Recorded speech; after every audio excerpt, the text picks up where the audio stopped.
Shalom saudara-saudara yang dikasihi Tuhan. Pada kesempatan kali ini saya akan membahas satu tema firman Tuhan.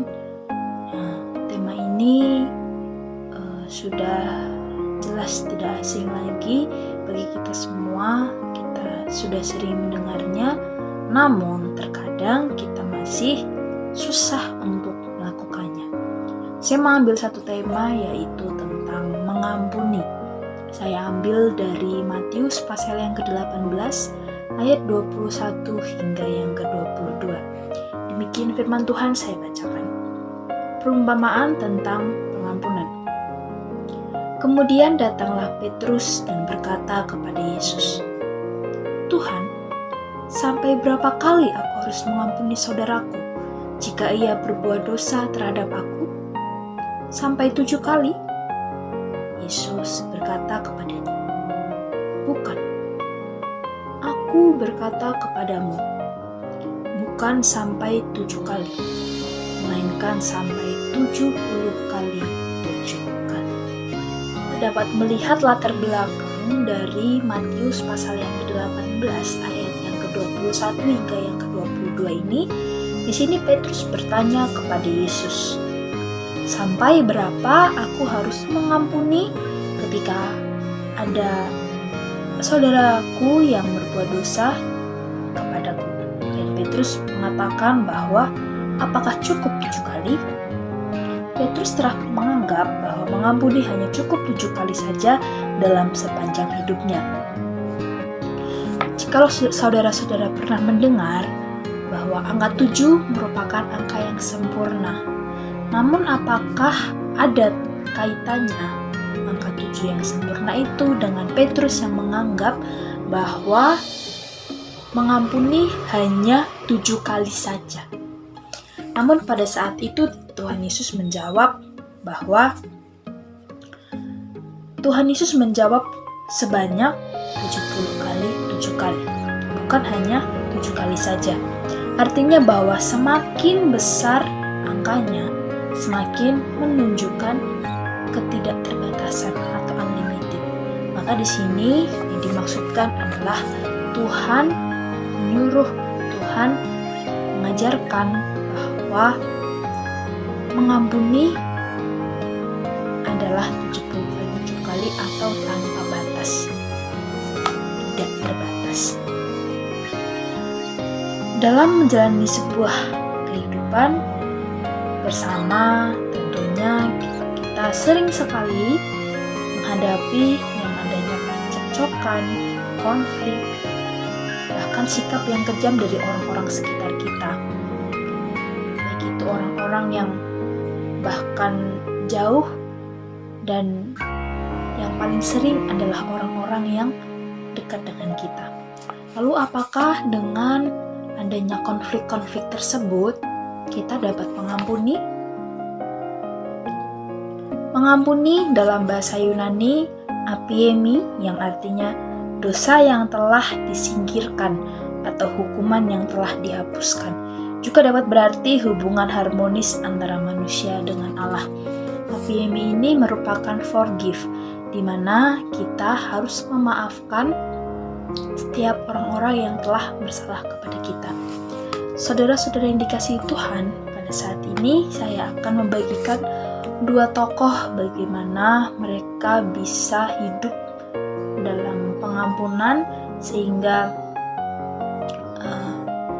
dalam hidupnya mereka diberkati Tuhan, dan mereka adalah salah satu teladan bagi saya bagaimana bisa mengampuni dengan tulus. Yang pertama adalah Yusuf. Sudah jelas saudara-saudara semua pasti kenal yang namanya Yusuf, di mana Yusuf sebelum menjadi raja, dia karena iri hati kakak-kakaknya, dia menderita, di mana kakaknya membenci dia, saudara-saudaranya bahkan sampai membuangnya ke dalam sumur, menjualnya. Bahkan setelah itu ada orang yang rela yang memfitnahnya, dan pada pada akhirnya Yusuf menjadi raja. Sungguh perjalanan hidup yang luar biasa dari Yusuf ini. Namun apa yang dilakukan Yusuf kepada saudara-saudaranya yang sudah menyakiti hatinya? Yusuf mengampuni. Yusuf mau memberikan ampun kepada mereka. Bahkan ketika saudara-saudaranya datang ke Mesir untuk mencari makanan, ketika Yusuf menjadi raja di situ, dia memberikan makanan dan apa yang dibutuhkan ketika keluarganya mengalami kekurangan. Sungguh luar biasa pengampunan yang diberikan Yusuf. Yang kedua adalah ada satu keluarga di mana keluarga itu terdiri dari suami istri dan satu anak. Si istri ini telah ditinggal anak dan suaminya. Namun anak dan suaminya dibunuh oleh penjahat atau pembunuh di depan mata istri ini sendiri, ibu ini. Nah, ketika ada dalam pengadilan, di sebuah pengadilan, terdapat hakim di situ, tertangkap pembunuh di situ. Ketika hakim bertanya kepada si ibu ini, apa yang akan kamu lakukan kepada anak ini? Dengan rendah hati ibu itu menjawab bahwa aku mau dia menjadi anakku. Sungguh luar biasa hati ibu ini. Coba kalau kita jadi ibu ini, apakah kita mampu bisa melakukan hal seperti itu? Kadang masalah kecil saja, konflik kecil saja kita dengan teman kita, saudara kita. Sepertinya untuk mengampuni itu susah sekali. Namun kita lihat dari kisah ini, bagaimana ibu ini dengan rendah hatinya, dengan penuh kesadarannya mengatakan bahwa ibu ini mengampuni anak yang telah membunuh suami dan anak kandungnya, bahkan mengangkatnya menjadi anak. Sungguh luar biasa kisah dari kedua tokoh ini. Lalu dari cerita yang sudah saya bagikan bagi saudara-saudara sekalian, saya mengambil 2 poin yang akan saya bahas. Mengapa kita perlu mengampuni? Apakah mengampuni itu penting? Dan mengapa mengampuni itu penting? Kalau kita lihat di dalam Perjanjian Lama maupun Perjanjian Baru dalam Alkitab, sudah banyak sekali kata-kata mengampuni yang tertulis di sana. Ya, kita pasti banyak menemukan dalam Alkitab. Dan poin-poin yang akan saya bahas, yang pertama adalah mengampuni adalah perintah Tuhan. Di mana dalam doa Bapa kami di Matius pasal 6 ayat yang ke-12, di sana dikatakan bahwa ampunilah kami seperti kami mengampuni orang yang bersalah kepada kami. Kita sering meminta kepada Tuhan, Tuhan ampunilah aku, ampunilah kami. Namun kita harus lihat di kata-kata yang seterusnya, seperti kami mengampuni orang yang bersalah kepada kami. Jadi di sini adalah bagaimana kita harus mengampuni orang-orang yang telah menyakiti hati kita, yang telah berbuat salah kepada kita. Dengan demikian, ketika kita mau mengampuni mereka, otomatis kita diampuni oleh Tuhan. Di sini juga bagaimana kita bisa mendapatkan apiemi, yaitu pengampunan dari Tuhan.